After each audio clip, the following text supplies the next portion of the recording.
likes local. Where are you from? Oxted or Halstead or? I'm in near Halstead, but local. Essex. Essex is huge, mate. Comment bienvenue. Welcome one and all to another one live stream where Gareth, that would be me, talks to David, that would be him, about modern sales. And we try and talk about elements that come up time and time again. One thing we've never talked about before is how to go local. Is it even worth it? I mean, there's been, trends to, there's always these sorts of trends going back and forth, go local, spread your wings, go, and I think a lot of us over the years have enjoyed having been able to have, because of the internet, clients all over the place. But that was an imperative. But there was an imperative during the pandemic for us to try and spread our wings anyway, wasn't there? Yeah. But we kind of had to do it. And so you had a load of people then transacting business on Zoom, on Teams, online generally. I mean, I really enjoyed doing that, and I still do a lot of my client work. In fact, the majority of my client work I deliver over Zoom. However, local still has its place, and in fact, it's often ignored as a result, I think, of people trying to spread their wings. I've got mates who've got clients all over the country for stuff that really, if they looked locally, they would have way more clients. They're delivering services to people from London up in Manchester, 200 miles away, when they could be delivering those same services to somebody else on their street even. And so is there a right or wrong? Is it more valuable to have them locally? Well, in my opinion, I have invested quite heavily in my local area. So I live in a place called Boreham Wood in Hertfordshire. I have a fairly distinctive appearance, but I invest heavily in the relationships that I have with people here, local businesses. And just hum to yourself, everybody, where everybody knows your name, and think of Cheers. That's David's life in Boreham Wood. Yeah, but I think it's lovely. It's nice to be able to know your local community, and I get something out of it. Also, it gives me loads of other opportunities for things like volunteering and being able to help my local community. And of course, because I'm investing in my community in my local town, it's a town of 40,000 people. It means that my family, my friends, people who I know are benefiting as well, which is my environment is benefiting from the services that I deliver locally. Right.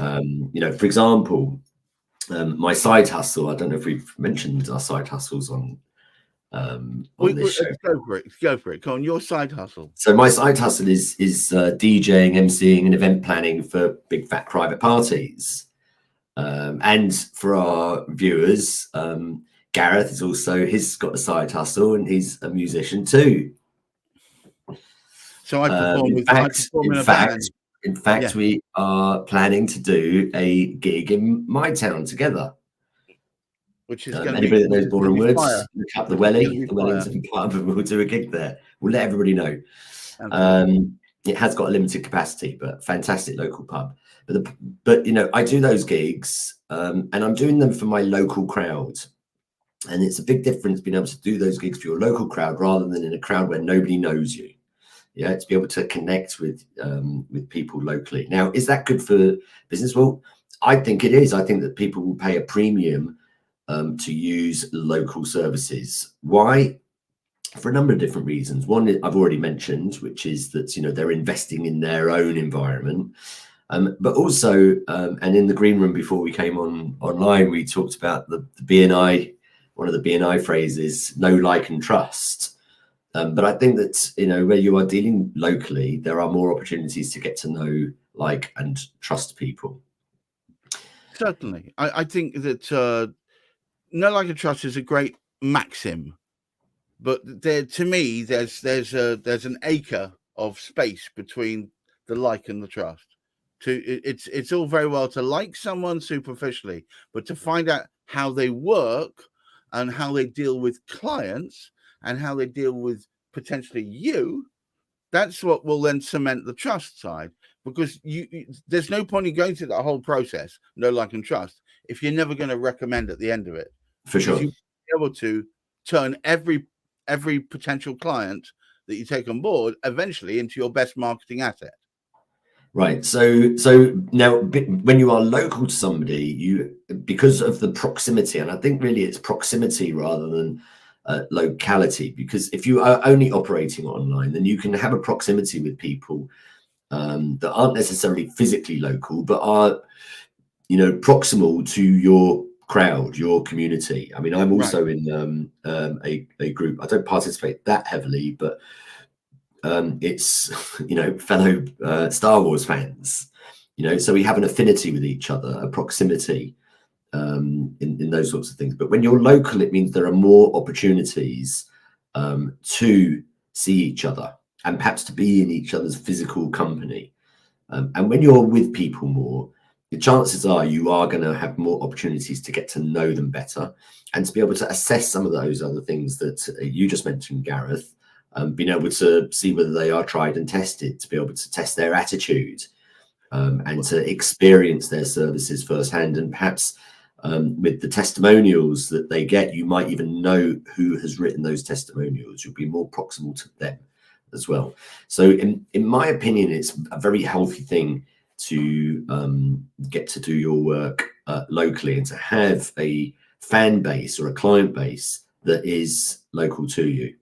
Right. Now you deliver LinkedIn advice and also your lead generation, but I wanted to ask you, Gareth, about LinkedIn Local. Right. There's been a movement over the last, I think it's 5 or 6 years, particularly, for groups to be partially sponsored by LinkedIn themselves to meet together physically in the virtual world. And I've been to one. I'm thinking of considering to go into more, where these groups of people that have possibly never, under normal circumstances, ever going to meet, other than virtually, coming together and pressing flesh, shaking hands, being in each other's company.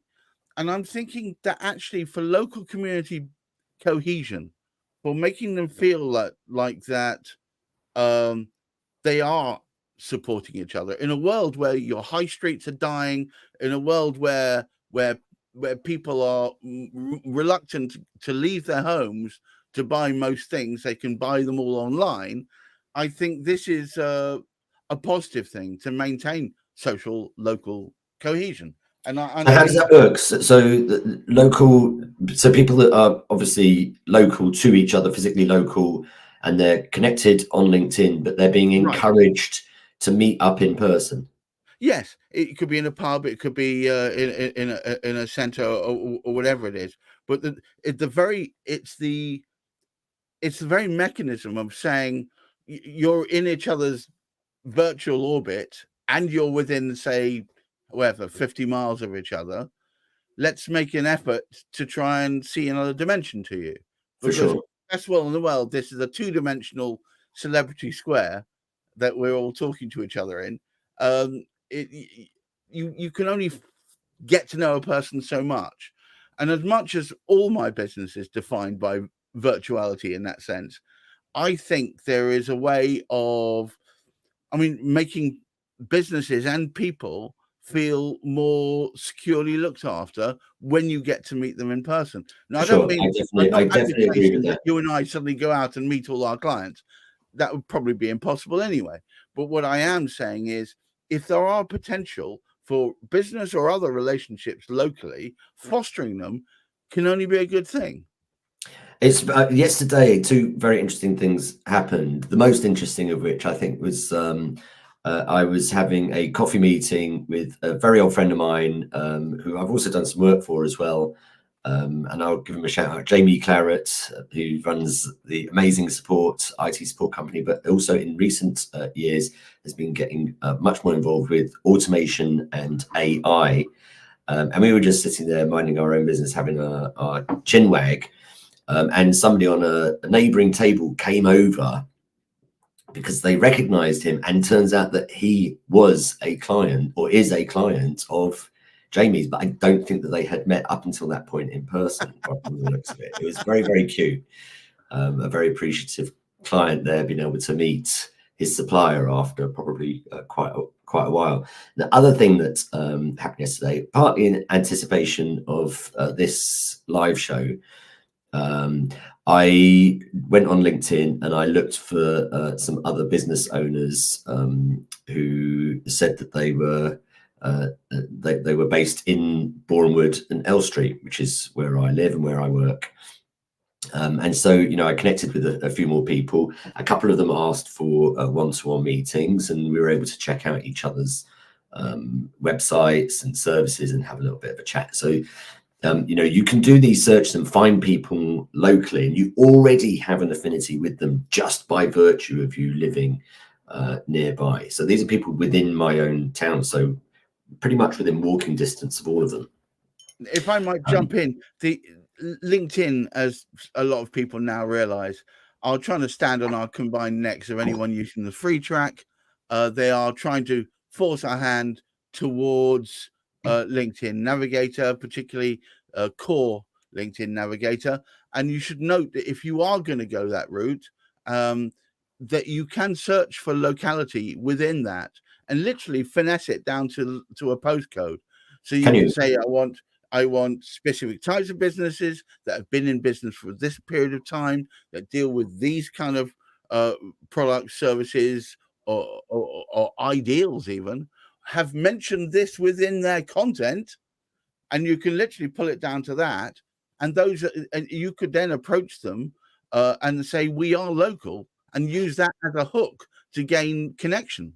How much is does LinkedIn charge for the monthly subscription for the core navigator? Well, there's an warranted and an unwarranted one. Warranted basically means that you've got someone to bellyache at if it disconnects. LinkedIn play fast and truth with it. The warranted version is I think £69 a month. You have to ask yourself, if I was able to do umpteen searches a week or so, and I was able to find local business, would that warrant its cost? Also, there's a hidden bonus to using LinkedIn. I sound like I somehow make money from this. I don't, but once you're on Navigator, it actually artificially promotes you more when you put your posts out. There's something behind the scenes which I will put in the comments afterwards. I'll put a link so everybody can check this, called the Social Selling Index, the SSI. And it now links the ability of your posts to propagate with your score of your SSI. So you should be aiming for scores around about 70 or above. It's not a now you don't need the core navigator to get an SSI. No, not at all. Not at all. I've created a short link using a short link tool called TinyURL. I've created one called Find My SSI, and I will put that in the chat following this straight after. Cool. I encourage everyone to try that and try and promote the idea that if you're going to look for local, then the best way of doing that is by interacting with other local people who are in business that you want to be friendly with. I mean, David and I are definitely agreed that if you can, try and build up your local business, try and get more local business. Even if you don't physically meet them, just that they're in the same area means that you'll be recognized for, in my case, Essex-based businesses. And I've picked up a couple of clients that way. I would like to pick up more. And I think it will help social cohesion as well. If they're all looking out for each other, why not? So what are some of the ways that we perhaps can recommend to people to being able to develop their local networks? I mean, LinkedIn is obviously one. We can find those people, but I think we seem to be suggesting that not just connecting with them on LinkedIn. I suppose that's a rule just in general anyway. Don't just go out and connect with people and then spam them. No, with, absolutely. automation and stuff like that. We really want to be able to connect with them, look at what they're posting, comment on what they're posting, One of the follow their links. One of the best things you can do is you put out a post that will be attractive to your local community in advance. Say, for instance, I could put one about the benefits of working within Essex, the great community that's there, and some of the towns and the villages that I've visited wherein there is an up for it attitude, a can-do attitude, and we think there should be more of it. And then when you go out and you find people perhaps, and you can send out your messaging, say, did you see this post I put out recently? I would love to get your feedback on it. And if you think it's relevant, why don't we connect here? Yeah. Well, I just made a note for myself to do that, written with a pen from a local law firm, Rise Legal, who I met locally. And of course, it's going to be difficult for them to give me that pen unless we would have met face to face. So, you know, I think local has a lot of knock-on effects. I think you're also more likely to get referral business from people that you've dealt with locally, because they've known you and because they've connected with you and they have that kind of in-person relationship, which, as we've discussed many times, has something special about it in comparison with just online virtual relationships. They're more likely to recommend your services to others. All right. Well, look, it's been, as ever, a rare privilege to spend the time with David. Watch out for announcements from us both, because we will be performing together in the Wellington, an amazing pub in the Boreham Wood area. Otherwise, until next week, I thank you all for spending time with us.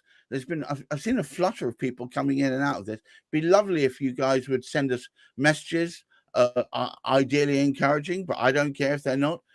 Whatever it is, communication is great. But until next week, I wish all of you wonderful, wonderful business, and of course, great mental health. Bye-bye now. Ciao, ciao. Oh, wow. Look, there's been a great chat, guys. Thank you, Duncan. I appreciate that. Take care all. Bye-bye.